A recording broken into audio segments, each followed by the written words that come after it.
अस्सलाम वालेकुम हामिद साहब, बिस्मिल्लाहिर्रहमानिर्रहीम। मेरा नाम खालिद है। मैं आपको खालिद रईस साहब को, जुबैर साहब को कोई 10 साल से फॉलो कर रहा हूँ और तकरीबन हर प्रोग्राम आपका देखता हूँ। मैंने सोचा कि मुझे ये अपॉर्चुनिटी मिली है कि मैं 2-3 लोगों को कंग्रेचुलेट करूँ। एक तो मैंने जो आपने अल बयान अंग्रेज़ी में ट्रांसलेट करवाया है, और दूसरी जो अभी आपका कुरान आया है, बहुत खूबसूरत है, जो चैप्टर वाइज किया हुआ है। और मैं चाहता था कि आप शहजाद सलीम साहब ने इतनी खूबसूरती से उसका तर्जुमा किया, और बल्कि आपकी जितनी भी बुक्स इंग्लिश के अंदर है उनका बहुत अच्छी तरह से, तो उनको मेरी तरफ से, मेरा नाम कैप्टन फारूक है, मैं रिटायर्ड नेवल ऑफिसर हूँ, मेरी तरफ से उनको ज़रूर मुबारकबाद कहना। और दूसरी चीज़ जो मैं आपको बताना चाहता हूँ, हसन इलियास साहब से मिलने का मुझे बहुत बहुत शौक था। हसन इलियास साहब, यू आर वेरी लकी कि आपके पास हैं, और ये जो 23 क्वेश्चंस में ज़्यादा का मतलब 70%, 60% अगर मैं कहूँ, तो जिस तरीके से ये क्वेश्चन आप लोग पहले से अरेंज करते हैं और जिस तरीके से ये पूछते हैं, बाकी पूछने की ज़रूरत नहीं होती है। और जितनी आपने उसके ऊपर मेहनत की है, मतलब कि अभी जो इमाम हुज्जत से मेरा हाल है 11 या 12 आपने वो करके अभी ख़त्म किया। अभी नेक्स्ट पता नहीं कितने आपके ये इतराज़ात बाकी हैं, मोस्ट तो आपके हो गए, तो वो भी हसन इलियास साहब भी बताएंगे। तो मैं बहुत ज़्यादा, और ख़ास करके आपका जो पहली वही का था, वो तो इट वॉज माइंड बॉगलिंग इतना कि हमें उसका वो था ही नहीं। जब आपने सूरह वो मुज़म्मिल और मुदस्सिर और फिर जो आपने सूरह नजम के बारे में जो बताया, हमें इतना नहीं पता। मैं अंग्रेजी में ज़्यादा ये करता हूँ, तो इट वॉज रियली, मगर अफसोस की ये बात है कि ये 90 मेरे पूरी फैमिली में बहुत काफ़ी तकरीबन हर कोई ये वेरी इस्लामिक है, और उनका रुझान बिल्कुल दूसरी तरफ है। आई मीन वो कहते हैं कि नहीं जी, अकल से भी काम लें, आप जो आपको बताया गया वो करें। तो मैं बस ये चाहूँगा, थैंक यू करूँगा हसन इलियास साहब को, and your getup and your thing is outstanding. और मैं ये भी चाहूँगा कि क्योंकि ये यहाँ आए हुए हैं, ये भी कुछ अपने बारे में कुछ ख्यालात दें ज़रूर। अपने शहजाद सलीम साहब के हम सब शुक्रगुजार है। अल्लाह से उनके लिए दुआ करें, अल्लाह ताला उनको सेहत तंदुरुस्ती अता करे। हम तो अब उनसे हमेशा ही कहते हैं कि आपने बहुत काम कर लिया, अब आराम करें, लेकिन वो अपना काम किए चले जा रहे हैं। तो आपके जज्बात भी कुछ मुलाकात होती है वो उन तक पहुँचा दें। हसन साहब यहाँ मौजूद हैं, सर बढ़ा के आए हैं, आप लोग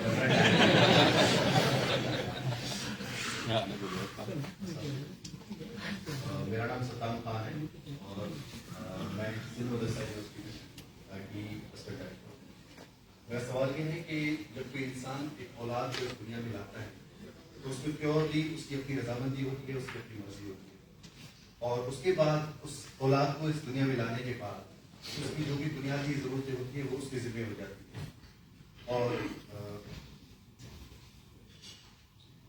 ये है कि वो उस औलाद पे किसी किस्म का कोई जो भी वो उस औलाद के लिए करता है तो वो उस पर किसी किस्म का एहसान नहीं है, क्योंकि ये उसकी अपनी रजामंदी थी और उसमें कोई कंसेंट वगैरह भी औलाद का नहीं है कि औलाद इस दुनिया में आना चाहता है।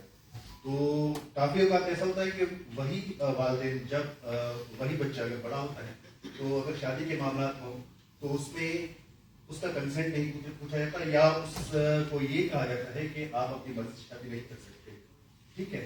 और दूसरा ये कि अगर वो अपना करियर चूज करना चाहता है तो करियर में भी उसको वो आज़ादी नहीं मिलती। तो इन बातों में मैं ये पूछना चाहता हूँ कि वो औलाद कितनी हद तक आज़ाद है कि वो अपने उन पेरेंट को डिनाई करे और नाफरमानी की हद में दाखिल भी ना हो। और दूसरा मेरा छोटा क्वेश्चन है कि होमोसेक्सुअलिटी के बारे में सर, कि अगर दो इंसान अपनी बाहमी रजामंदी से एक रिश्ते में जुड़ना चाहते हैं और सोसाइटी भी उस रिश्ते को तस्लीम करती है, तो उसमें खुदा को क्या उसमें एतराज़ हो सकता है कि वो उस रिश्ते को मतलब हराम करार दे, या फिर उससे क्या नुकसान हो सकता है जो कि हमारे माशरे में बिगाड़ पैदा करता है? पहली बात के बारे में ये गुजारिश है कि जब आदमी बाशऊर हो जाता है उसके उसके बाद उसने अपने फैसले खुद करने हैं। वालिदैन का इससे ज़्यादा कोई हक नहीं कि तो उसकी तालीम का, तरबियत का एहतमाम करें, उसको अपने पाँव पर खड़ा होने में मदद दें, अपने तजुर्बात उसके सामने रखें, वो जो भी करना चाहता है उसमें अच्छा मशवरा दें, उसके प्रोस कॉन्स पर वाज़े कर दें। इसके आगे उनका कोई काम नहीं। ये फैसला करना कि मैं शादी क्या करूँगा, मैं अपने लिए ज़िंदगी का कौन सा काम मुंतखब करूँगा, मेरा कैरियर क्या होगा, ये बड़े फैसले हैं। ये हर इंसान को खुद ही करने चाहिए। मेरा, आपका, माशरे का, दोस्त अहबाब का, वालिदैन का, बुजुर्गों का और दूसरे असातिज़ा भी हो सकते हैं, सबका काम यही है कि वो अच्छा मशवरा दें, तजिया करें, राय दें, दरबंदी से मशवरा दें। अगर वो कोई गलत रास्ता इख्तियार कर रहा है तो उसके नताइज पर उसे मुतनब्बे कर दें और बस। इसके बाद जब वो कोई फैसला उनकी राय के मुताबिक कर ले, अल्लाह का शुक्र अदा करें। अगर उसके खिलाफ करें तो उस सूरत में भी उस दिली से उसकी मदद करें, उसके मुकाबले में न खड़े हो जाए, उसकी मदद करें। और अगर वो अपने किसी गलत फैसले के नतीजे में तो बुरी सूरत हाल से दो चार होता है तो उसे तंज तारीज़ का निशाना बनाने की बजाय फिर उसका रुख मोड़ने में अपना ताउन पेश करें। अच्छी माशरत ये है। वालिदैन के साथ हमें हुस्न सलूक की हिदायत की गई है, उनकी हर बात को मानने की लिए कहा गया, बल्कि दीन के मामलात में या इल्म के मामलात में तो साफ बता दिया गया है कि उनकी गलत बात नहीं मानी। इसी तरह का मामला इंसान के शख्सियत, इंसान की सलाहियतें, इंसान के आदर्श, उसके सामने क्या नस्ल है उनका है, उसमें लोग बिल्कुल आज़ाद और उसके लिहाज से उनको फैसले करने हैं। लोगों को, यानी लोगों से मुराद नौजवान जो शऊर की उम्र को पहुँच जाए, उन्हें भी ये सोचना चाहिए कि हमें अगर वालिदैन को मशवरा दे रहे हैं या आइसा और बाप को मशवरा दे रहे हैं तो हमारी खैरखाई में ये हमारा अच्छा चाहते हैं। इनके पेशे नज़र यही है कि हमारी मदद करें। और मशवरा देने वालों का रवैया यही होना चाहिए कि वो मशवरे की इत्तला यहाँ से करें कि फैसला तुम्हारा है, तुम अपना फैसला करने में आज़ाद हो, लेकिन हम अपना तजुर्बा तुम तक पहुँचा देना चाहते हैं, अपनी राय तुम्हारे सामने रख देना चाहते हैं और इस्तदलाल के साथ अपनी बात बयान करें। इसके बाद उनकी जिम्मेदारी भी खत्म हो जाती है। और अगर वो इससे तजावुज़ करते हैं तो इसके लिए बाज़ औक़ात बड़ी खराबियों के जिम्मेदार दुनिया और आखिरत दोनों में करार पा जाते हैं। तो इससे इज्तनाब करना चाहिए। ये तो आपके पहले सवाल के जवाब में है। दूसरा ये है कि जब हम अल्लाह के दीन को कबूल करते हैं, अल्लाह ने आज़ादी दे रखी है, आप ना कबूल करें। साफ साफ कह दिया है कि मैंने अपने दीन की वजाहत कर दी है, कद तबय्यन रुश्द मिनल गय, सही रास्ते से गलत रास्ता बिल्कुल मुमताज़ हो चुका है, अलग हो चुका है।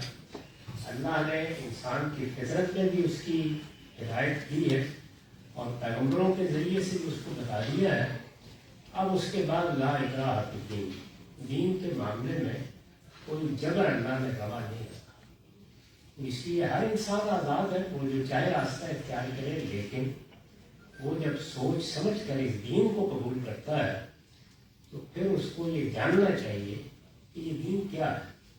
तो हमारे दीन की बुनियाद जिस चीज़ पर रखी गई है, एक तो है ना तफसीली अहकाम क्या है, वो एक अलग बहस है।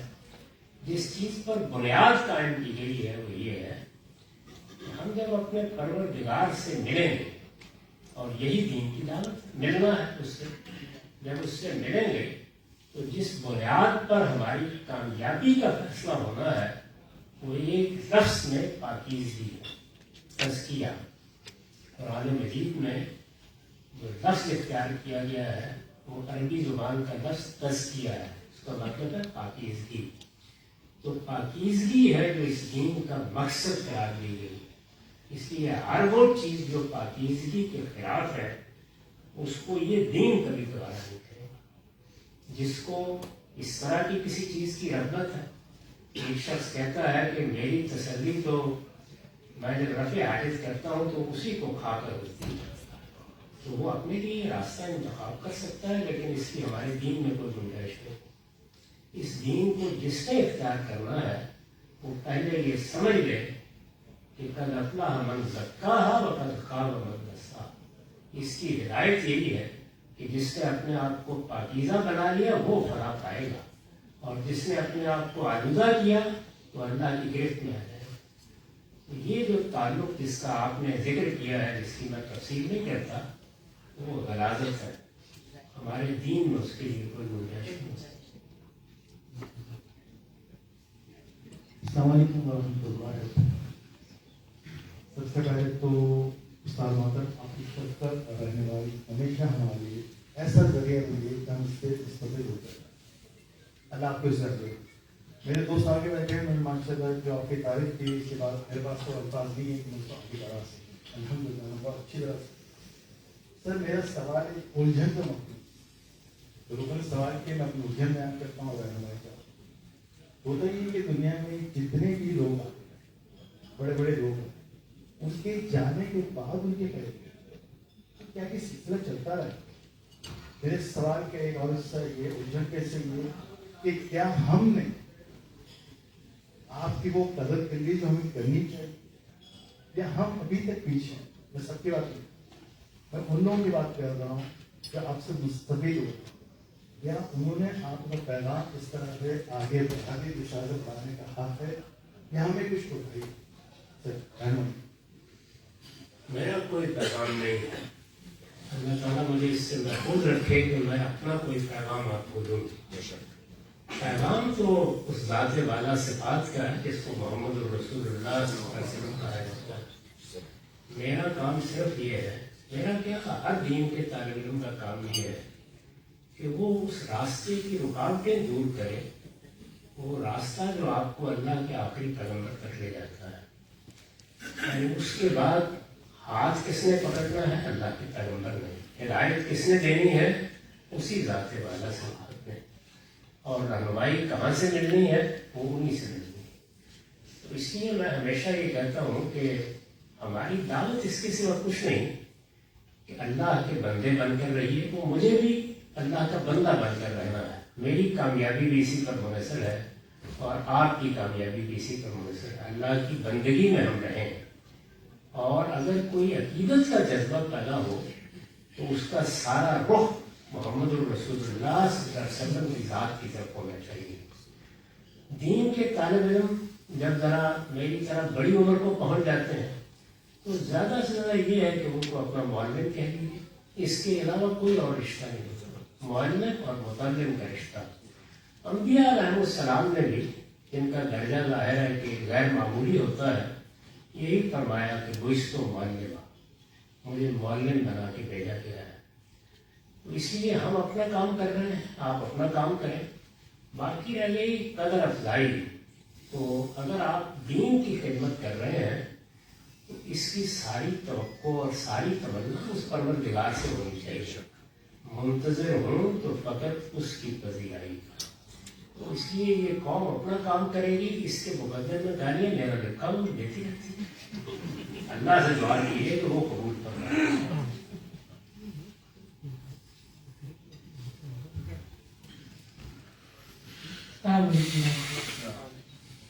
یہ میری بڑی اعزاز کی بات ہے کہ آج میں آپ کے سامنے میں آپ سے نفیس ملاقات کر رہا ہوں، اور اس کا کریڈٹ بھی آپ کی شان ٹیم کے ایک ساتھی ہیں راہل، ان کو جاتا ہے۔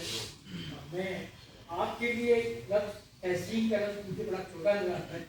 آپ کا جو کام ہے دین کے لیے اور ہماری رہنمائی کے لیے جو کام کرتے چلے آ رہے ہیں، اور پھر بلا شبہ بڑی قربانیاں بھی میرا وقت یہ ہے، تو وہ لفظ تحسین بڑا چھوٹا سا لفظ، لیکن میں باہر آپ کو، آپ کی ٹیم کو تاج تشریف پیش کرنا چاہتا ہوں کہ آپ نے اس امت کے لیے اور اس نوجوان خصوص نوجوان نسل کے لیے جو ایک راستہ دکھایا، غلطی دکھائی، اس کے لیے آپ واقعی قابل کرتے ہیں۔ اچھا تھوڑا سا کیونکہ آپ کا جو میں تعریف کروں میرا الفاظ ہے، اور یہ جو آج ملنے کی کوالٹی یہ بھی بہت شدید تھی جو اللہ تعالیٰ نے پوری کر رہی۔ اس حوالے سے کہ ہم موقع ملا ہے، وہ ایک چھوٹا سا سوال بھی एक सवाल में 2 सवाल, थोड़ी सी मुझे वजाहत चाहिए कि मैं थोड़ा सा तलाश करता हूँ, अभी तक मुझे आपकी कोई भी मिला नहीं है या मैं ये नजर से नहीं मिला कि हमारे अक्सर एक बात आती है कि पुलिस रात से गुजारा जाएगा, पुलिस रात का नबी अस्सलाम के सामने उम्मत को पेश किया जाएगा, और दूसरा सवाल हौज़ कौसर का है। कुरान में कौसर का तो लफ्ज़ आता है, लेकिन हौज़ को लोगों ने ब्रैकेट करके जिक्र किया। तो इन दो मेरी कुतन में आप लोग बनाइए, इसके साथ इंतजार करना। नबी सल्लल्लाहु अलैहि वसल्लम को बहुत से रोया दिखाए गए, उनमें बाज माजी की चीजें दिखाई गई, बाज मुस्तक़बिल की चीजें दिखाई गई। उनको रिसालत मआब सल्लल्लाहु अलैहि वसल्लम ने उसी तरह बयान कर दिया।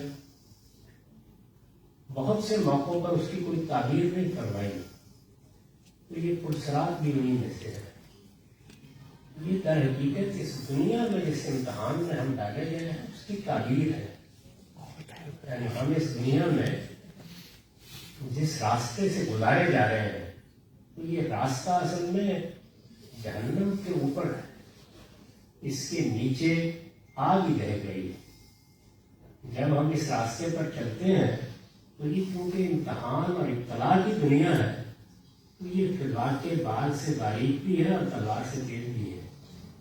इस रास्ते से गुजर कर ही आपको उस फैसले तक पहुंचना है जो या जन्नत का रास्ता खोलेगा या खुदा महफूज रख के जहन्नम का रास्ता खोलेगा।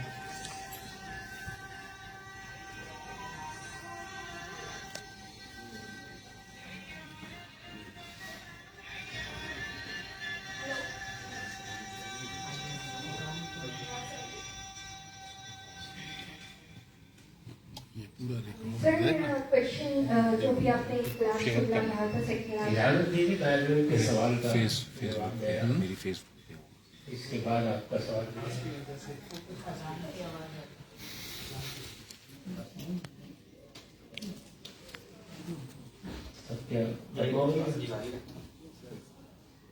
मैं ये गुजारिश कर रहा था कि हकीकत इस दुनिया में जो जिंदगी हम बसर कर रहे हैं, जिस इब्तला में हमें डाला गया है, जिस इम्तहान से हम गुजारे जा रहे हैं, उसकी ताबीर है जो रसूलुल्लाह सल्लल्लाहु अलैहि वसल्लम को इस सूरत में दिखाई गई जो आप आम तौर पर रवायतों में सुनते हैं। तो लोगों ने उसकी सही ताबीर करने में मेरे नज़दीक गलती पाई। तो उसको समझ लीजिए वो यही दुनिया की ज़िंदगी है। इस वक्त आप पुरसरात से गुजर रहे हैं, और जब आप अल्लाह की बारगाह में हाजिर होंगे, मुझे भी हाजिर होना है, आपको भी हाजिर होना है। हर शख्स इसी जानिब बढ़ रहा है, कशां कशां उसी रास्ते पर हम जा रहे हैं।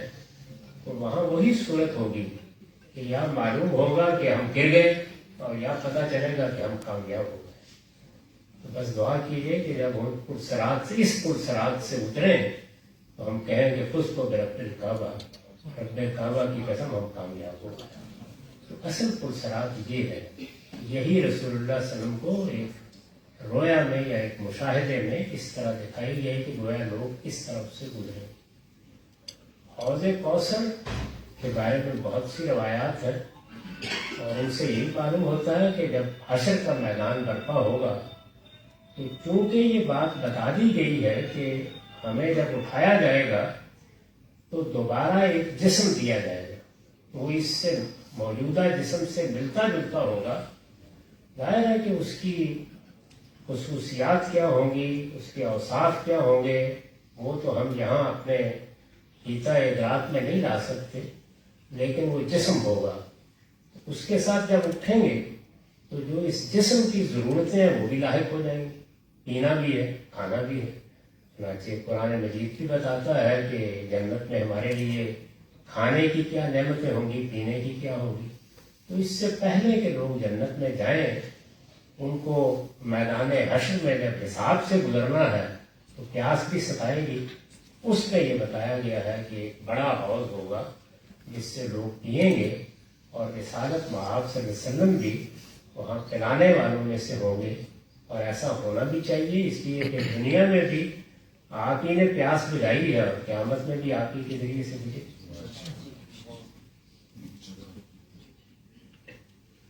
सर मेरा क्वेश्चन, इससे पहले आपने एक लाइन कही कि اصل پذیرائی تو اس کی نزدیک جب ہو جائے یعنی اللہ کے نزدیک, so that is more important. تو سر سوال میرا یہ کہ آج ایک عجیب سی کیفیت سے بچے بڑے سب دو چار نظر آتے ہیں, لائک اس لحاظ سے کہ ایکسٹرنل اپروولز بہت زیادہ ان کے لیے سیلف ورتھ کا مسئلہ بن جاتا ہے. یعنی میری سیلف ورتھ یا میرے کام کا اچھا ہے برا ہونا وہ ایکسٹرنل اپروولز کے اوپر بیس کر رہے ہیں. سو جب ہم نفسیات کے حوالے سے دیکھتے ہیں تو اس میں بھی یہ بات آتی ہے کہ انسان کی شدید خواہش ہوتی ہے کہ اس کی تعریف کی جائے, تحسین کی جائے. لیکن جب ہم دیکھتے ہیں کہ آپ جیسے اساتذہ کرام اور جو بھی لائک قرآن بھی جب ہم پڑھتے ہیں تو وہاں پہ ایسا نہیں نظر آتا کہ اپنی تعریف وغیرہ کو سننے کا کوئی بہت اشتیاق ہو, مطلب رادر دین کہ اللہ تعالیٰ کے نزدیک اہمیت ہماری قائم ہو جائے. تو سر اس میں اعتدال کی راہ کیا ہو سکتی؟ یہ دو بالکل الگ الگ بات ہے. ایک چیز وہ ہے کہ ہمیں اللہ تعالیٰ نے اس دنیا میں کام کے لیے بہت صلاحیتیں دی ہیں. کسی آدمی کو سائنسی علوم کا شغف دیا ہے, کسی کو ادب کا ذوق دیا ہے, کسی کو فنون لطیفہ کی خاص صلاحیت عطا فرمائی ہے. ان کے اظہار کی جگہ بھی یہ دنیا ہے, اس کے نتائج بھی دنیا میں ہے. اس میں یہ خواہش پیدا ہونا کہ لوگ یہاں کے لوگ پذیرائی کریں وہ غلط نہیں ہے. میں نے جس دنیا کا انتخاب کیا وہ ایک دوسری دنیا ہے. یعنی اگر ان چیزوں کے لیے کوئی خواہش کسی کے دل میں پیدا ہوتی ہے تو یہ کوئی قابل مذمت چیز نہیں ہے. وہ دنیا کی چیزیں ہیں, دنیا میں ان کا ظہور ہونا ہے. قیامت میں تو اللہ تعالیٰ کو اچھا شعر کہنے پہ, اچھی عمارت بنانے میں داد نہیں دیں گے. وہ یہاں مل گئی جس کو بھی مل گئی ہے. لیکن جب آپ اپنے لیے دین کی خدمت کا کوئی کام لیتے ہیں تو پھر یہ وہ چیز ہے کہ جس کا دنیا میں ظہور سے کوئی تعلق نہیں. یہ سر کا سر خدا سے متعلق کام ہے, تو اس میں پذیرائی کی توقع بھی اسی سے کرنی چاہیے. تو یہ دو الگ الگ چیزیں ہیں. اس پہلی چیز میں کسی کو کوئی برا بھلا کہنے یا یہ کہنے کہ تم اس کی خواہش کیوں رکھتے ہو, اس کی کوئی ضرورت نہیں ہے. ہاں اس میں یہ سوال آپ نے بالکل درست کیا ہے کہ وہاں پر بھی ایک داخلی تسکین کو اہمیت دینی چاہیے. وہ آپ جتنی زیادہ داخلی تسکین کو اہمیت دیں گے اتنے زیادہ لوگوں کے مد و ذم سے بلند رہیں گے. لیکن یہ توقع کرنا کہ لوگ میری شاعری کو پسند کریں, میری ادبی صلاحیتوں کی داد دیں, میں نے کوئی عمارت بنائی ہے تو اس کو دیکھ کر خوش ہو, یہ دینی لحاظ سے کوئی غلط چیز نہیں. دین کی خدمت کے کام جب بھی آپ کریں تو بالکل بے لوث ہو کے کریں. اس میں بھی لوث آ جاتا ہے, اس سے اللہ کی پناہ مانگنی چاہیے. السلام علیکم. جی رمی صاحب, آپ سے سوال میرا ہدایت سے متعلق ہے کہ جیسا کہ قرآن مجید میں آیا ہے اسلامی تعلیم کا کتاب یہ قرآن مجید ہدایت کی کتاب ہے, اور متعدد جگہوں میں قرآن مجید میں آیا کہ اللہ تعالیٰ ہی ہے جو ہدایت دیتے ہیں تو وہی گمراہی کے لیے آتے ہیں. اور قرآن مجید مزید سورہ محمد میں آتا ہے کہ اللہ تعالیٰ ہدایت بڑھا دیتا ہے اور ان لوگوں کو ان کا حصے کا تقویٰ عطا کرتا ہے. اور ہدایت کے حوالے سے ہم سورہ بقرہ میں, سورہ زمر میں کافی ساری مزید آیات سامنے کھلتی چلی جاتی ہیں, اور مصنوع دعائیں بھی ملتی ہیں اللہم انی اسألک الہدی والتقی والعفاف والغنی. تو ہدایت ایک بنیاد بن جاتی ہے دین کے حوالے سے, تو اسی کے لیے مسلسل جستجو کرنا, اسی کے لیے تگ و دو کرنا, یہ سب سے زیادہ اہم ہمارے لیے ہوتا ہے. یہ زیادہ استعمال بھی جانا چاہتا ہے. اس میں کوئی شبہ ہی نہیں. یہ دیکھیے کہ اللہ تعالیٰ نے جو سب سے بڑی دعا ہمیں سکھائی ہے اور جس کے بارے میں ہدایت کی ہے کہ یہ 5 وقت کی نمازوں میں مانگی جائے, اس کو لازمی حصہ بنا دیا ہے سورہ فاتحہ. تو کس چیز کی دعا ہے؟ ہدایت کی دعا. تو ہدایت ابتدا میں بھی, ہدایت جب ابتدان حاصل ہو گئی تو اس کے ساتھ وابستگی میں بھی, جب وابستہ ہو گئے تو اس میں استقامت کے لیے بھی. جب آپ دعا کرتے ہیں تو یہ ہدایت کی دعا ہے. پھر ہدایت کا ایک قانون بیان ہوا ہے قرآن مجید میں, اور وہ یہ ہے کہ انسان جیسے جیسے ہدایت کی قدر کرتا ہے, یعنی اللہ نے ہمارے اندر ہدایت ودیت کی, آپ اس کی قدر کریں گے تو آپ کو پیغمبروں کی ہدایت نصیب ہوگی. پیغمبروں کی ہدایت کی قدر کریں گے تو فرشتوں کی تائید میسر آئے گی. اس تائید کی قدر کریں گے تو اللہ کی سکینت نازل ہوگی. اس طرح توفیق در توفیق ملتی چلی جاتی ہے. یہی وجہ ہے کہ ہم اگرچہ دین پر آ چکے ہیں الحمدللہ، پھر بھی ہمیں ہدایت کی گئی ہے کہ 5 وقت ہاتھ اٹھا کے کہو اہدنا الصراط المستقیم. تو یہ ابتداءً بھی دعا ہے، یہ انتہا میں بھی دعا ہے. یہ تو آخری درجے میں ہمارے جلیل القدر استاد نے اس کو واضح بھی کیا ہے قرآن مجید کی تفسیر میں کہ یہ ہدایت جو مجھے پہلے خدا کی طرف لانے کا ذریعہ بنی، پھر خدا سے متعلق کرنے کا ذریعہ بنی، پھر اس کے پیغمبروں سے وابستہ کرنے کا ذریعہ بنی، پھر ان کی ہدایت پر شرع صدر کے ساتھ گامزن ہونے کا ذریعہ بنی، پھر اس میں جو مختلف نشیب و فراز آئے ان میں استقامت کے ساتھ چلتے رہنے کا ذریعہ بنی. وہی ہدایت ہے جو قیامت میں جب میں اٹھوں گا تو میرا ہاتھ پکڑ کر جنت میں لے جانے کا ذریعہ ہی بنے. تو اس لیے ہدایت ہی ہدایت ہے. تو اللہ کے پیغمبر میں نے اپنی کتاب میزان میں واضح کیا ہے کہ 2 ہی چیزوں کے لیے آتے ہیں، اتمام ہدایت اور اتمام حجت. تو یہ تو وہ چیز ہے کہ جس کو پہلے مرحلے میں بھی مانگنا ہے، آخری مرحلے میں. السلام علیکم. میرا سوال جو ہے وہ 2 سوال ہیں ایکچولی. پہلا سوال تو یہ ہے کہ آپ نے ابھی مئی کے مہینے میں اور لاسٹ منتھ جو ہے اصول فقہ لکھے ہیں، تو اس میں آپ نے کہا ہے کہ اگر کوئی اپنا فقہ بناتا ہے فقیہ کے دور میں بھی تو ان کو جو ہے یہ مقصد پیش نظر رکھنا چاہیے کہ پہلے ان کو دین کی پوری فکر معلوم ہونی چاہیے کہ دین کا مقصد یہ ہے، اور پھر اس کے بعد جو بھی فقہ کے احکام ہوں گے وہ اس مقصد کو پوائنٹ کریں گے. تو یہ جو اصول ہے ہم اگر اپنی روایتی فقہ میں دیکھیں، فقہ حنفیہ، فقہ مالکی، ہمیں اس میں تو یہ دکھتا ہے کہ لوگ آتے ہیں اور سوال کرتے ہیں اور اس طریقے سے ایک فقہ بنتی چلی جاتی ہے، اس میں وہ مقصد دین کا پیش نظر نہیں ہوتا. تو کیا یہ ہمارے روایتی فقہ میں یہ چیز ملحوظ رکھی گئی ہے یا نہیں؟ اور دوسرا سوال جو ہے، دوسرا صرف تاثر ہے کہ جو ہے آپ نے اتنی اچھی ماشاء اللہ سے اپنی 23 کوشچنس والی سیریز بھی چل رہی ہے ہماری، اور ڈفرینٹ آپ کے اتنے سارے لیکچرز آ رہے ہیں. اس پر پھر آپ کی ایک کلپ بھی وائرل ہوئی ہے کہ جس میں آپ کہتے ہیں کہ اگر کوئی مجھ سے اختلاف بالکل بھی اختلاف نہیں کرتا تو اس کا جو ہے وہ دماغ ہی خراب ہوگا. بات یہ ہے کہ اب تو پھر زبردستی ہمیں اختلاف کرنا پڑے گا کیونکہ آپ اتنی ڈیٹیل میں جا کے سمجھا بھی رہے ہیں اور پھر آپ کہہ رہے ہیں کہ اختلاف نہیں کرو. دیکھیے اختلاف کی کیوں دعوت دی جاتی ہے؟ اختلاف کی دعوت اصل میں سوچنے کی دعوت ہے. جب میں نے روایتی طریقے سے بغاوت کر دی تو اس بغاوت کی اساس کیا ہے کہ یہ محمد رسول اللہ کا لایا ہوا دین ہے، انسان اس کو سمجھ رہے ہیں. ہمیں قیامت تک اس جدوجہد سے ہاتھ نہیں اٹھانا کہ ہم انسانوں کے تابع نہیں ہیں، ہم محمد رسول اللہ صلی اللہ علیہ وسلم کے تابع ہیں. تو اس میں یہ ہو نہیں سکتا کہ آپ دین کے اس فکر کو یا دین کے اس پیغام کو کسی دور پر ختم کر دیں. اگر یہ ماضی میں نہیں ہو سکتا تو حال میں بھی نہیں ہو سکتا. اس لیے میں نے کہا تھا یہ کیسے ہو سکتا ہے کہ ہم جیسے انسان ہوں وہ دین بیان کریں، جتنی چاہے محنت کر لیں اور اس میں کوئی غلطی نہ ہو. یہ ممکن نہیں، ہوں گی غلطیاں ہم سے. تو اس لیے اپنے آپ کو بیدار رکھیے، زندہ رکھیے، سوچتے رہیے. کوئی خدا کا بندہ ہماری غلطی پر متنبع کرے تو اس کی بات سنیے. یہ چیز ہے جس کی دعوت دی گئی. اب اگر آپ نے فیصلہ کر لیا ہے کہ آپ اس کے بغیر بھی اختلاف کریں گے تو اس کا میرے پاس کوئی علاج نہیں. ایسا دعوت یہ ہے. تو پہلا سوال آپ کا اس میں یہ ہے کہ ہماری روایتی فقہ یا روایتی اصول فقہ بھی مقصد متعین کرتے ہیں.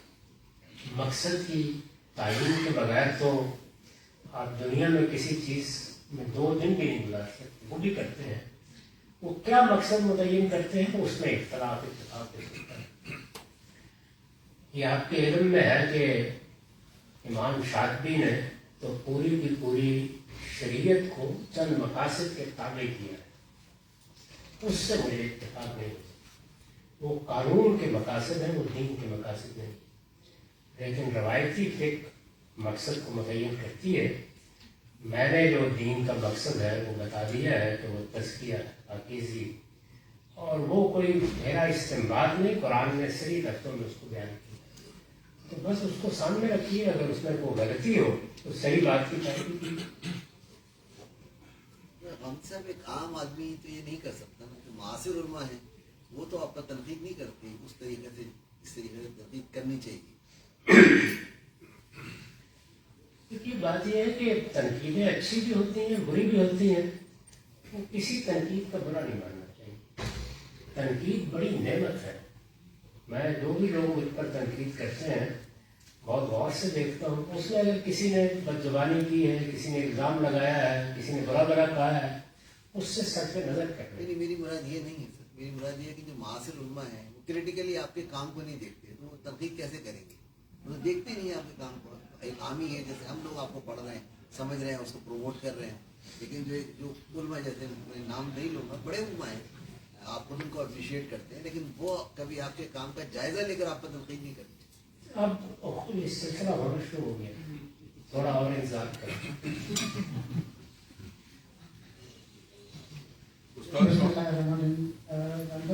बड़ी नवाज है और ये हमारे लिए बाइस शर्फ है कि आज हम आपसे मुखातिब हैं।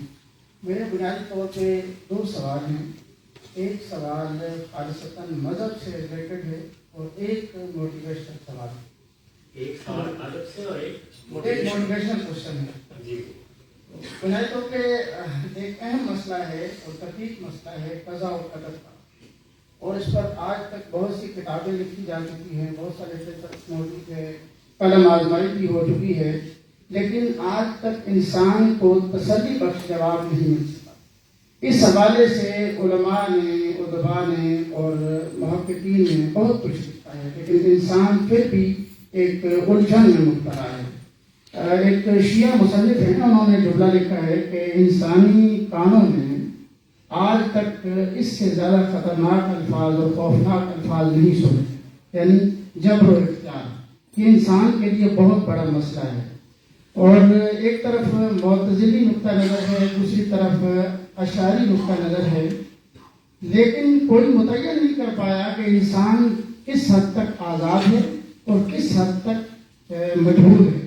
तो हमें एक अथेंटिक किसी पुरानी आयत के ज़रिए ये वाज़े कर दें कि इंसान की आज़ादी के हुदूद क्या हैं और किस हद तक इंसान इस दुनिया में आज़ाद है। क्योंकि इस सवाल से बहुत से और मसाइल भी रिलेटेड हैं। तो कहा जाता है कि मुसलमानों के ज़वाल का सबब यही अकीदा है कि हमने हर चीज़ को तकदीर के ऊपर रखा हुआ है कि ये जो कुछ मेरे साथ हुआ आज तकदीर है, एक्सीडेंट हो गया कि ये तकदीर है, यानी ये इससे बहुत से रिलेटेड मसाइल हैं। तो इस चीज़ को काइंडली वाज़ेह कर दें। और इस हवाले से एक चीज़ मैं ऐड करूँगा कि गुलाम अहमद परवेज़ साहब ने किताब लिखी, किताबुल तकदीर, उसको बहुत सराहा गया। उन्होंने जो नुक्ता नज़र पेश किया है, अगर उसको सामने रखा जाए तो इंसान कुलियतन आज़ाद है। खुदा तो दुनिया बनाने के बाद बैठ के देख रहा है कि क्या हो रहा है। एक तो नुक्ता नज़र ये है, और दूसरा नुक्ता नज़र जो रिवायती नुक्ता नज़र है तकदीर के हवाले से, तो इस चीज़ को काइंडली बड़ी कम्प्रीहेंसिव तौर पर वाज़ेह कर दें। ये एक मजहबी क्वेश्चन है।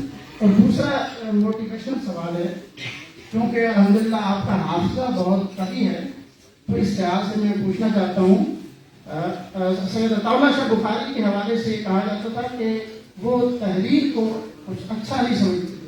वो कहते थे कि जब से ये तहरीर का ज़माना शुरू हुआ है तो हाफिज़े में ज़ोफ़ पैदा हो गया है। तो पहले ज़माने में क्योंकि हाफिज़े का दौर था, सब कुछ लोगों को याद होता था, 50-50 लाख अहादीस भी याद होती। आजकल हम एक किताब पढ़ते हैं, आखिरी सफ़े पे पहुँचते हैं तो पूरी किताब भूल जाती है कि हमने क्या पढ़ा है। तो आपका अल्हम्दुलिल्लाह हाफिज़ा बहुत अच्छा है, तो इस हवाले से हमें मोटिवेट करें कि अपने हाफिज़े को किस तरह इम्प्रूव किया जा सकता है। बहुत शुक्रिया। ये जो आखिरी बात आपने फरमाई है वो मेरे लिए भी एक सलाह है। मैं तो अब बहुत चीज़ें भूल जाता हूँ, और ख़ास तौर पर जब से दिल का आना हुआ नुमाया फ़र्क महसूस होता है। इतना गैर मामूली हो गया है कि मुझे याद है इस हादसे से पहले अगर कोई शख्स किसी मजलिस से मुझसे 10 सवाल करे तो मैं उसी तरतीब से जवाब दे देता है। अब 2 सवालों में से आखिरी का जवाब देना शुरू करूँ तो पहले के बारे में पूछना पड़ता है क्या फरमाया था, तो इसलिए हाफिजा तो कुछ ऐसा नहीं रहा। बाकी बात उसूलन बिल्कुल सही है, हमें जो सलाहियतें ये अल्लाह ताला ने दी हैं उनको आप जितना ज़्यादा इस्तेमाल करते हैं अल्लाह उतना ही उनको जिला बख्शता है। मौजूदा ज़माने में हाफिज़े का इस्तेमाल कम होता जा रहा है। आपके इल्म में है कि पहले ज़्यादा चीज़ें याद ही करना पड़ती थी, अब मशीनें ईजाद हो गई हैं, बहुत सी दूसरे ज़राए पैदा हो गए हैं। मालूमात के लिए भी आपको हाफिज़े पे कम इन्हिसार करना पड़ता है। लोग एक मोबाइल निकालते हैं और उसके बाद अपने मुर्शिद से रिव्यू कर लेते हैं। तो ये मामला इतना ज़्यादा हो गया कि अब लोग याद नहीं रख पाते। तो कोशिश करनी चाहिए कि आप बाज़ चीज़ें जो आपको ज़्यादा महबूब है उनको ऐसे ही याद रखें। ये मैंने देखा है खुद अपने यहाँ कि एक ज़माना था कि 150 नंबर तो टेलीफोन से याद ही होते थे, लेकिन अब ऐसा नहीं है। अब तो अपना नंबर भी घर में फ़ोन करके पूछना पड़ता है कि बेगम साहब बता दें। ये सूरत हाल पैदा हो गई। उसूल वही है कि उसका ज़्यादा से ज़्यादा इस्तेमाल करें। अल्लाह का कानून यही है, देखिए ना सबको क्यों ऐनक लगती, आँखों का दूर का इस्तेमाल कम हुआ, यही वजह, कोई सबब नहीं है इसका।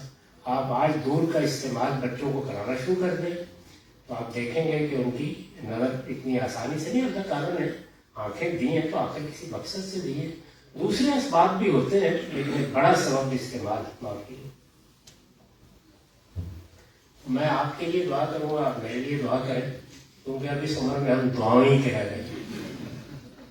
पहले सवाल के जवाब में ये है कि सारे फलसफे की बड़ी गलती ये है कि उसने खुदा में बैठ के जबरो कदर को समझना चाहा है। खुदा में बैठने की बजाय अपने आप में बैठ जाएगी और अपने आप से सवाल कीजिए, आपको बिल्कुल 2 और 2 4 की तरह जवाब मिल जाएगा। मैं कहाँ मजबूर हूँ और कहाँ मुख्तार हूँ। ये तो मेरी आपकी ज़िंदगी का रोज़मर्रा का मुशाहदा है, और जो चीज़ बराह रास्त मुशाहदे में आती हो उसे फलसफियों के पास पूछने के लिए नहीं जाना चाहिए। ये हमेशा याद रखें कि आफताब को बाहर निकल के देखा जाता है, अरिस्टो को खत नहीं लिखा जाता कि आफताब बहेगा। तो जबरो कदर के मामले का मसला भी यही है। आप बहुत अच्छी तरह जानते हैं कि आप कब मजबूर होते हैं और कब मुख्तार होते हैं। आपको जो हादसा बातनी दिया गया है वो रोज देखता है और रोज फैसले सुनाता है। तो गलती ये हुई है कि खुदा में बैठ के उसके इल्म और कुदरत के दायरे क्या हैं वो लोगों ने मुतय्यन करना शुरू कर दिए। तो खुदा में बैठेंगे कैसे, खुदा आपके हिदायत रात में आएगा कैसे, खुदा के हुदूद आप मुतय्यन कैसे करेंगे, उस पर तो यही कहा जा सकता है कि अयाज कदर खुद बशरास, अपने आप में आइए तो आपको 2 और 2 4 की तरह वाज़ेह जवाब मिल जाएगा। उसके बाद दीन में आ जाइए। अल्लाह की किताब कुरान मजीद हमारे पास मौजूद है।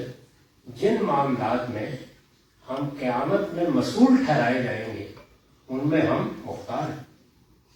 ये बात अल्लाह ताला ने वाज़ेह कर दी। जिनमें मसूल नहीं ठहराए जाएंगे उनमें हम मुख्तार हैं। तो वहां पर भी बिल्कुल साफ जवाब है। और किन मामलात में हमें ठहराया जाएगा मसूल जवाब दे वो बिल्कुल मुतय्यन करके बता दिए। यानी हमारे बदन की तत्हीर के लिए मसूल ठहराया जाएगा, खुरोनोश की पाकीज़गी के लिए मसूल ठहराया जाएगा, अखलाक की पाकीज़गी के लिए मसूल ठहराया जाएगा। बस मामला खत्म हो गया। तो ये तो 2 और 2 4 है, बशर्ते कि आप सही जगह पे खड़े हो जाए। अब सूरज बाहर चमक रहा है और आप अफलातून के मदरसे में जाके पूछ रहे हैं तो उसका क्या जवाब मिलेगा? हमारे साथ एक खातून आवाज नहीं आ रही, एक खातून मौजूद है। उनका कहना यह है कि वो काफी कंफ्यूज हैं आपसे बात करने के लिए, तो उन्होंने एक सवाल लिखकर मुझे हवाले किया कि वो मैं उनकी तरफ से उसमें कोई मेरा कसूर है?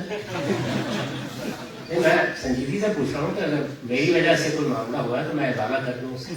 उस्ताद आपकी तरफ اچھا استاد، سوال یہ ہے کہ حضرت یحییٰ علیہ السلام کے بارے میں بتا دیں کہ اگر وہ نبی اور رسول دونوں تھے تو کیا ان پر کوئی کتاب نازل ہوئی؟ اگر ہوئی تو کون سی؟ اور دوسری بات یہ ہے کہ نبی اور رسول کا فرق واضح فرما دیں۔ نبی اور رسول کا فرق اگر ابھی بھی واضح نہیں ہوا میرے بارے میں بتائیں مجھے کیا کرنا چاہیے۔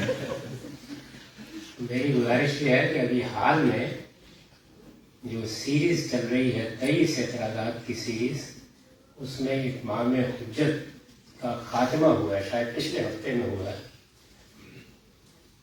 اس کو سن لیں۔ اس میں نبی اور رسول کا فرق بالکل واضح ہو جائے گا۔ اس کے بعد بھی واضح نہ ہو تو مجھے معذور سمجھیں، پھر کوئی اللہ اور آدمی پیدا کرے گا تو اس کو واضح کر دیں، میرے حدود ختم ہو جاتے ہیں۔ تو خلاصہ یہ ہے کہ نبی اللہ کی ہدایت لے کے آتے ہیں اور اس قیامت کے بارے میں خبردار کرتے ہیں۔ یہ نبی کا لفظ جو ہے یہ اسی نبی عظیم کی خبر سے بنا ہے، یعنی قیامت کی مرادی کرتا ہے اللہ کا پیغمبر۔ رسول بھی یہی کرتے ہیں، لیکن رسول صرف ہدایت کے لیے نہیں آتے، وہ اس کے ساتھ اپنی قوموں کے لیے عدالت بن جاتے ہیں، بس یہ فرق ہے۔ باقی ہدایت کے لحاظ سے کوئی فرق نہیں۔ سیدنا یحییٰ علیہ السلام میری تحقیق کے حد تک نبی تھے اور رسالت کے منصب پر فائز نہیں تھے، ان پر کوئی کتاب نازل نہیں کی گئی، لیکن انبیاء بنی اسرائیل پر صحیفے نازل کیے گئے ہیں۔ ان کا کوئی صحیفہ اس وقت جو بائبل ہے اس میں موجود نہیں ہے، بعض مکاشفات ہیں جو ان کی طرف منسوخ کیے جاتے ہیں، وہ آپ پڑھ سکتے ہیں۔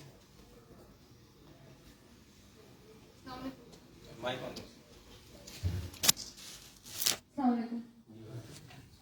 میرا سوال یہ ہے کہ ہماری قوم میں جو کن ذہنی کا ایپیڈیمک کہہ لیں، اس کی ایک تو وجہ ہے، اس کا مطلب کیا حل کر سکتے ہیں؟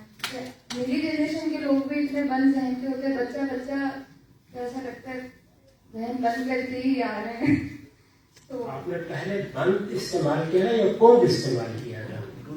کون ذہن؟ دو الگ الگ چیزیں، یعنی کن ذہن کا مطلب تو یہ ہے کہ ذہانت نہیں ہے، تو ایسا نہیں، ہماری قوم میں بڑے ذہین بچے پیدا ہو رہے ہیں، اور خاص طور پر یہ علاقہ جو پاکستان بنا ہے اس میں تو چونکہ 5000 سال سے انسانوں کا اختلاط ہو رہا ہے، تو یہاں بڑی غیر معمولی ذہانت ہے۔ ذہانت کے معاملے میں تو ہمیں مایوس نہیں ہونا چاہیے۔ بند ذہن یہ صحیح بات ہے۔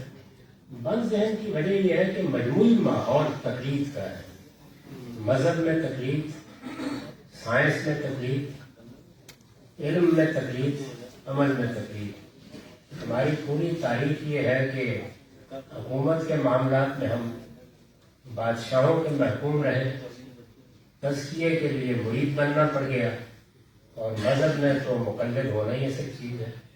تو ذہن بند کرنے کے لیے بڑے اسباب پیدا کیے گئے ہیں، اس کو یقیناً کھولنے کی ضرورت ہے۔ یہ کوئی خلقی مرض نہیں ہے، یہ پیدا کر دیا گیا ہے، اس کو ہم درست کر سکتے ہیں، کوشش کرنی چاہیے۔ میں بھی کوشش کر رہا ہوں، آپ بھی کوشش کریں۔ تو بند ذہنوں کو کھولنے کے لیے جدوجہد کرنی پڑے گی۔ یہ کوئی خلقی کمزوری نہیں ہے، ایسا نہیں کہ ہماری قوم کے ذہن اللہ تعالیٰ نے بند کر دی ہیں، ان ذہن یہ بالکل نہیں ہے، بڑی ذہین قوم ہے، اور اگر اس کی ذہانت کا امتحان کرنا ہو تو کبھی کوئی ATM مشین جو ہے وہ کھولنے کے لیے کریں گے۔ ایسے ایسے ذہانت کے واقعات باہر مجھے لوگوں نے سنائے، لیکن اس کا جو رخ ہے وہ اسی جگہ۔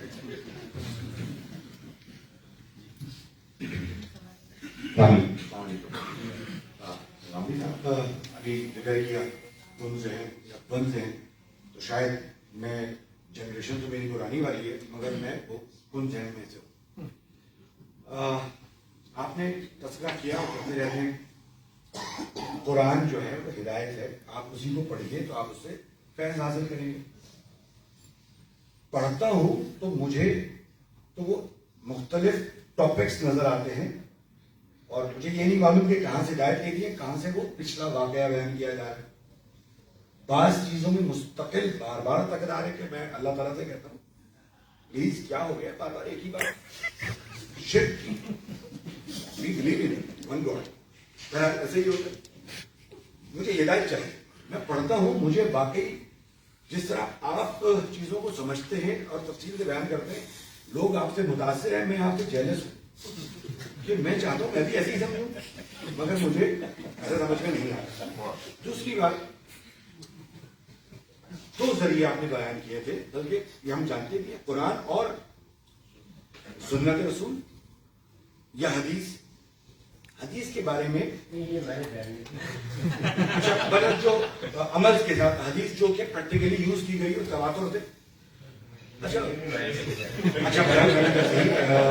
की आपकी बात से तो मैं ये देखता हूं कि ये जो सुन्नत का जिक्र करते हैं कि सारी बातें जो हैं वो किसी न किसी सहाबी जो बहुत जलील कदर होते हैं, तो वो अपने 4 खुलफाए राशिदीन जो कि सबसे करीब थे उनके साथ नहीं कहते, वो किसी दूसरे तीसरे से कहते हैं।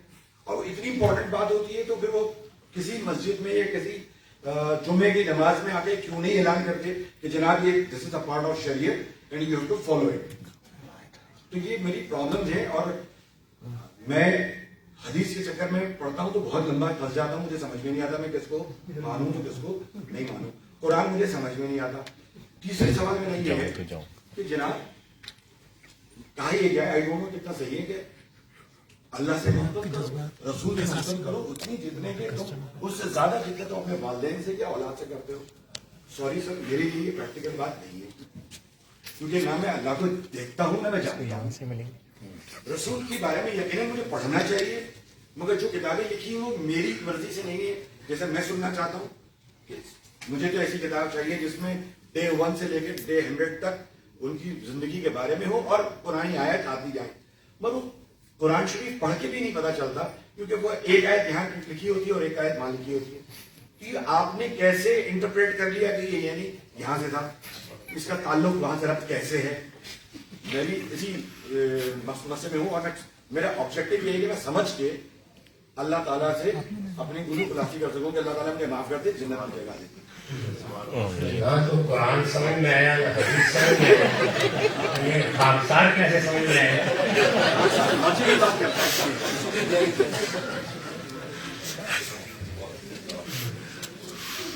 जब आप किसी किताब को पढ़ते हैं तो सबसे पहले ये मालूम करना चाहिए कि आप कौन सी किताब पढ़ रहे हैं और वो किताब किसी मौजू को कैसे मौजू बहस बनाती है। अगर आप कुरान मजीद का वो तारुफ पढ़ें जो मैंने अपने तर्जुमे के शुरू में लिखा है और तफसीर के शुरू में भी, उसमें मैंने बताया कि कुरान एक पैगंबर की सरगुज़श्त इंजार है, यानी अल्लाह का एक पैगंबर मबूस किया गया है, वो अल्लाह का आखिरी पैगंबर है। उस पैगंबर के सामने लोग हैं, लोगों की वो जमातें बिल्कुल मुतय्यन है, मुश्रिकीन अरब हैं, अहले किताब हैं, वो लोग जो उनमें से आगे बढ़कर ईमान ले आते हैं और अल्लज़ीना आमनू कहलाते हैं। उनमें बाद लोग ऐसे भी शामिल हो गए हैं जो मुनाफिकीन हैं। ये लोग हैं जो कुरान के मुखातिब हैं, और क्योंकि वो अल्लाह का कलाम है तो गाहे गाहे इन सबसे रुख पलट कर वो अपने पैगंबर को खिताब करता है। इसका इल्तिफात कुरान में होता है, यानी अभी मुश्रिकीन अरब से बात हो रही थी, अभी अहले किताब से शुरू हुई। जैसे इस वक्त मैं आपसे मुखातिब हूँ, थोड़ी देर में इनसे हो जाऊंगा। तो इस तरह गोया एक खतीब आसमानी खिताब कर रहा है, इसको आप समझ लें। उसके बाद मेरा अपना तर्जुमा शाये हो चुका है, उसमें मैंने उसकी पूरी तब्दील बयान कर दी है कुरान की। तो उसको पढ़ के बताइए कि कहाँ आपको मुश्किल पेश आती है। हम जब कुरान खोलते हैं तो हमारा ख्याल होता है कि वहाँ पहले सफ़े से हमें कुछ हिदायत मिलनी शुरू हो जाएंगी। वो इस तरह की किताब नहीं है। इंसानों को खिताब करके अल्लाह ताला ने अपनी एक अदालत बर्पा कर दी है, उसकी रुदात है, उसको आप वहाँ पढ़िए। मैं महज समझाने के लिए मिसाल दे रहा हूँ कि शेक्सपियर के ड्रामे को जब आप पढ़ते हैं तो अखबार का कानून नहीं होता, उसमें किरदार होंगे, उन किरदारों की जुबान से एक मुद्दा अदा होगा।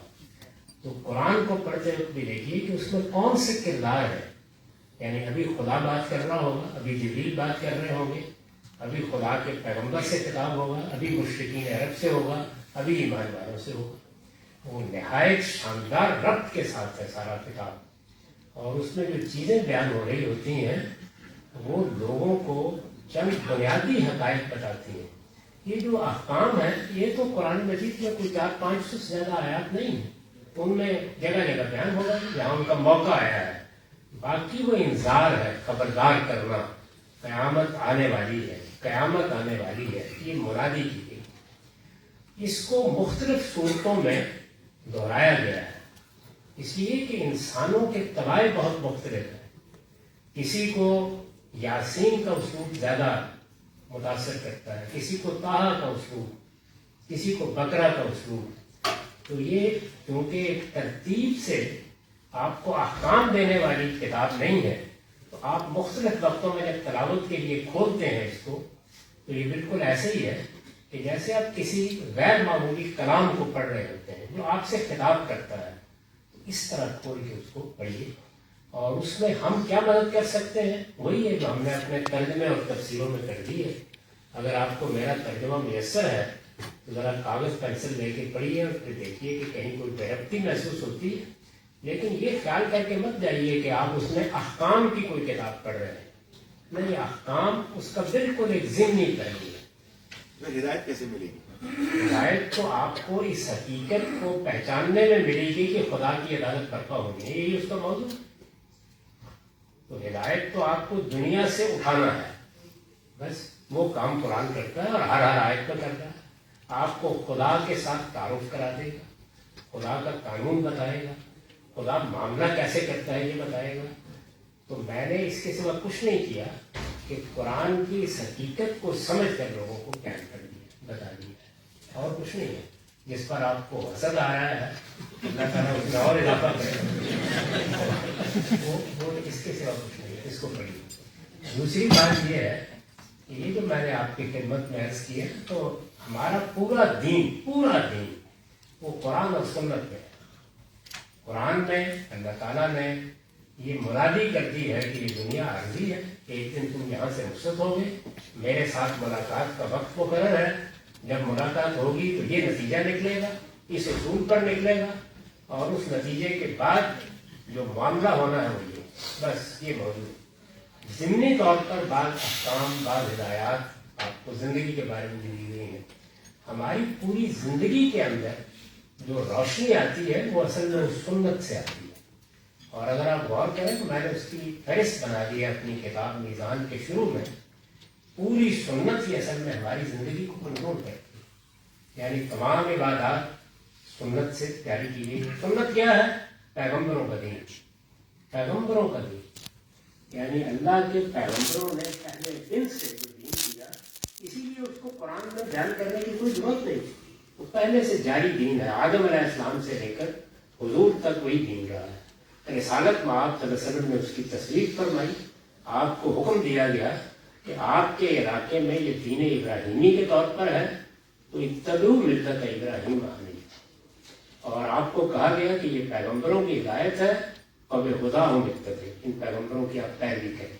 तो वो असल में सुन्नत है, इबादत उसमें है, कुरानोश की हिदायत उसमें है, निकाह तलाक उसमें है, हमारी ज़िंदगी के आदाब उसमें है। वो फहरिस्त निकाल के देख लीजिए, वो सारी की सारी अगर आप गौर करें तो जो दीन हमें अपनी ज़िंदगी में इख्तियार करना है वो 99% सुन्नत पर जो मुझे आपको इख्तियार करना है। कुरान मजीद में ज़्यादातर वो चीज़ें बयान हुई हैं जिनका ताल्लुक इज्तिमाई ज़िंदगी से, या इस सुन्नत में जो चीज़ें बयान हो गई थी उनके बारे में कोई तौज़ीह की है, कोई वजाहत की है, कोई तरमीम की है, या इस तरह का कोई मामला किया है। तो इसको हदीस एक बिल्कुल अलग चीज़ है, बिल्कुल अलग चीज़ है। हदीस वो है जो अभी जब आप यहाँ से उठेंगे तो मेरे बारे में वजूद पजीर होगी।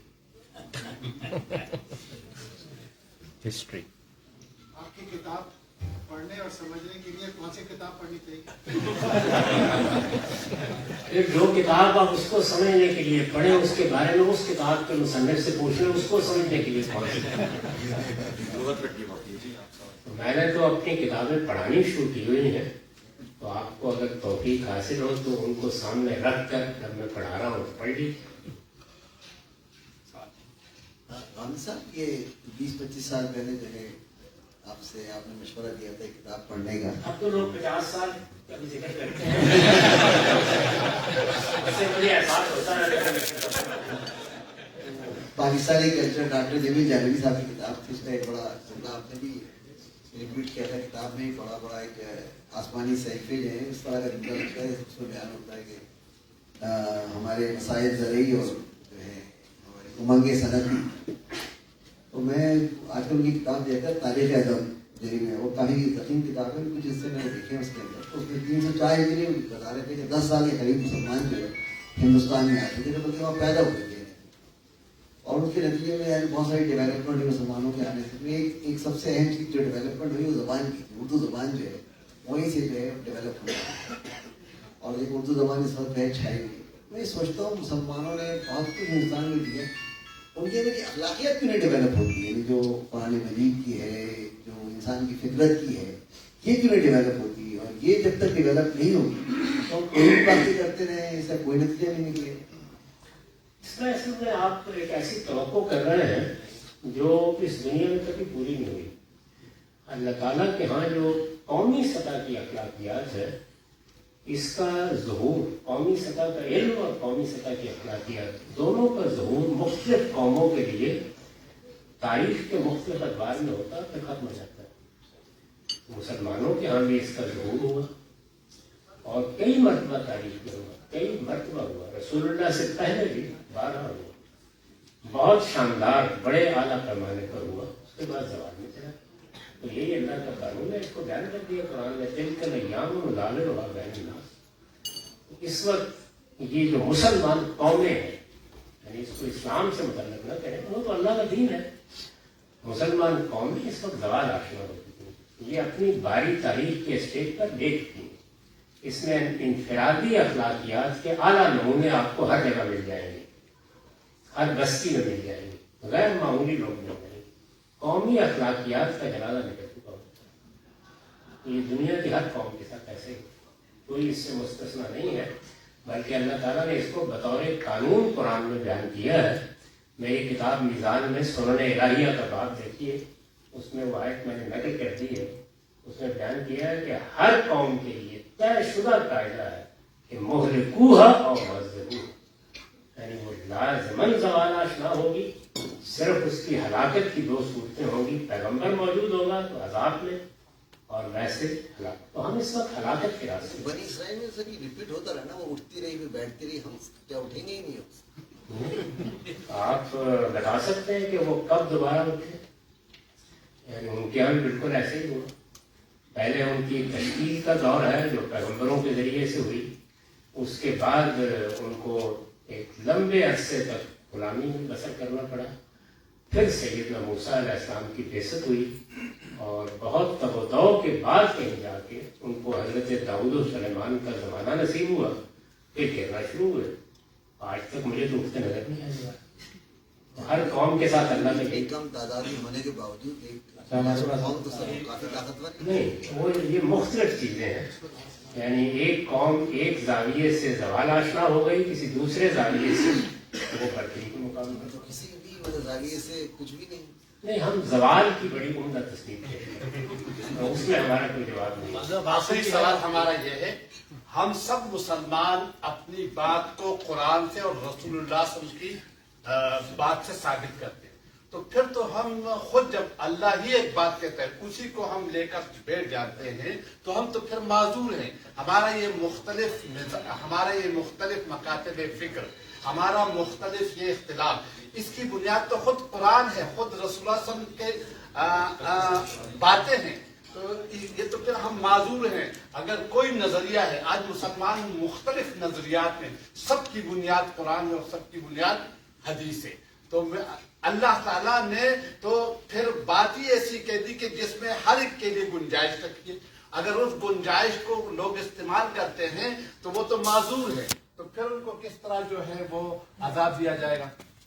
किसी इख्तिलाफ पर कोई अजाब नहीं दिया जाए, ये कुरान मजीद ने कभी भी नहीं कहा। ज्यादा से ज्यादा ये कहा है कि अगर कोई इख्तिलाफात ऐसे होंगे जिनके फैसले की जरूरत है तो क़यामत में मैं फैसला कर दूँ। बस दुनिया में अजाब इख्तिलाफ पर नहीं है, अजाब सरकशी पर है। अजाब नफ्स की खयानत पर है, अजाब जानते बूझ से हक का इनकार करने पर है, अजाब लोगों के ऊपर तोहमतें लगाने पर है, अजाब घर में बैठकर झूठ करने पर है। अजाब की बुनियादें ये है। इख्तिलाफ पर कोई अजाब मेरे इल्म की हद तक पूरे कुरान में कोई बात नहीं है। इसलिए इख्तिलाफ का बहुत ज्यादा चर्चा करना, तो इख्तिलाफ इंसान होगा उनमें, इख्तिलाफ करें, इज्जत से करें, एहतराम से करें, एक दूसरे का वकार महफूज रखें, अपने इख्तिलाफ को इस तरह बयान करें। कुरान तो यहाँ तक चला गया है कि वो कहता है कि तुमने रोजे के मामले में एक गलत राय कायम की, गलत, उस गलत राय पर तुम्हें अमल करना चाहिए। जब तुमने अपनी कायम करदा गलत राय पर अमल नहीं किया तो तुम तख्तानून अनफुसकुम, तुम अपने नफ्स से ख्यानत कर रहे हो। तो नफ्स से ख्यानत मत करें। हक जो कुछ भी आपके नजदीक है जायजा लें कि वो हक है, आप मुतमईन है कि वो हक है, आपको शरअ सदर है कि वो हक है, आप तोहमत तो नहीं लगा रहे, आप किसी दूसरे पर झूठ तो नहीं बांध रहे, आप खुदा पर झूठ तो नहीं बांध रहे, आपने जो समझा है वो वाकई सोच समझ के इख्तियार किया है, तो फिर इख्तिलाफ की कोई परवाह नहीं। एक आखिरी सवाल असल चीज है अजाब इस पर है, इस पर अजाब नहीं। ये वक्त की कमी की वजह से बस ये आखिरी सवाल है, और बहुत सारे सवाल मौजूद हैं लेकिन हम बहुत माजरत पाए, तो एक आखिरी सवाल है, इसके बाद फिर वक्त पूरा। आखिरी सवाल का तो मैंने कर दिया। मेरा सवाल तस्वीर के बारे में है। हम कुरान पढ़ते हैं तो हमें पता चलता है कि हज़रत इब्राहीम अलैहिस्सलाम ने जो दुआ की कि आप हमी में से एक नबी भेजे जो इनको हमारी आयतें पढ़ते सुनाए, उनका तज़किया करें। और एक दूसरे मुकाम पर कुरान शरीफ में भी अल्लाह ताला फरमाते हैं कि हमने आप ही में से आपको तो मेरा सवाल ये है कि अगर हम अपने निसाब में कुरान शरीफ को शामिल कर लें तो आज अपने माशरे की जो उसका सोल्यूशन निकल आए। देखिए, सोल्यूशन तो इंसानों ने अपने रवैयों से निकालना होता है। कुरान रहनुमाई करेगा, यानी कुरान आपको पकड़ कर सोल्यूशन नहीं निकाल देगा, रहनुमाई करेगा।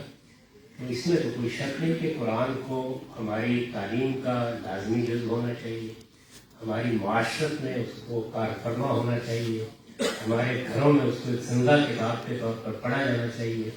तो अल्लाह की बहुत बड़ी नेमत है हमारे पास कि अल्लाह की किताब मौजूद है, तो इसमें तो खुश हुआ नहीं। लेकिन ये कि हल कैसे निकलेगा वो हमारे रवैयों की दुरुस्ती से निकलेगा। मैं फिर अर्ज कर दूँ कि जब कौमें ज़वाल आशना होती हैं तो खराबी उनके रवैये में पैदा होती है, और वो रवैया इल्म और अखलाक के मामले में उनको गलत कर देता है। हमारे यहाँ जिस रवैये की तरबियत की जाती है वो ये कि ना इल्म के तौर पर हम हासिल करते हैं, ना अखलाकी अक़दार हमारे लिए कोई अहमियत रखती है। इस वक्त की सूरत ये है कि सियासत, मईशत, माशरत तीनों में आप जाके देख लीजिए, खानदानी झगड़े में बैठ के देख लें, किसी से कारोबार करके देख लें, सियासत पर गुफ्तगू करके देख लें, सबसे ज्यादा अगर किसी चीज की मिट्टी पड़ी होती है तो अखलाकियात। तो इसलिए असल चीज ये है, इस पर तवज्जो करें।